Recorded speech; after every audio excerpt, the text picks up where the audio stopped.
ఆ జ్వాలలతో కూడుకున్నటువంటి తోరణములోంచి యమసదనంలోకి పెడతాడు. ఒరే, ఇక పైన ఇలా పాపాలు చెయ్యకు, సద్బుద్ధితో ప్రవర్తించు, నువ్వు అక్కడ వెళ్ళవలసినటువంటి దారుణమైన పాపాలు నీకున్నాయి, వాటిని తీసేస్తాను, నీకోసం నేను వస్తాను సాయం.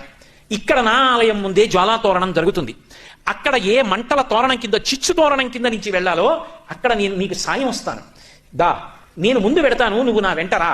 ఇక్కడే జ్వాలాతోరణం కింద నుంచి వెళ్ళొచ్చావు కనుక ఇక అక్కడ వెళ్ళవలసిన అవసరం తీసేశాను కదా అని మళ్ళీ వచ్చే ఏడాది కూడా వద్దామని పాపాలు మొదలుపెట్టకు.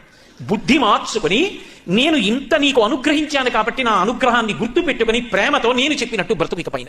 ఆ మార్పు తెచ్చుకుని జ్వాలాతోరణం కింద పరమశివుడితో కలిసి వెళ్ళొచ్చిన వాడు ఎవరుంటాడో వాడు యమసదనంలో చిచ్చు తోరణం కింద నుంచి వెళ్ళవలసిన అవసరం ఉండదు.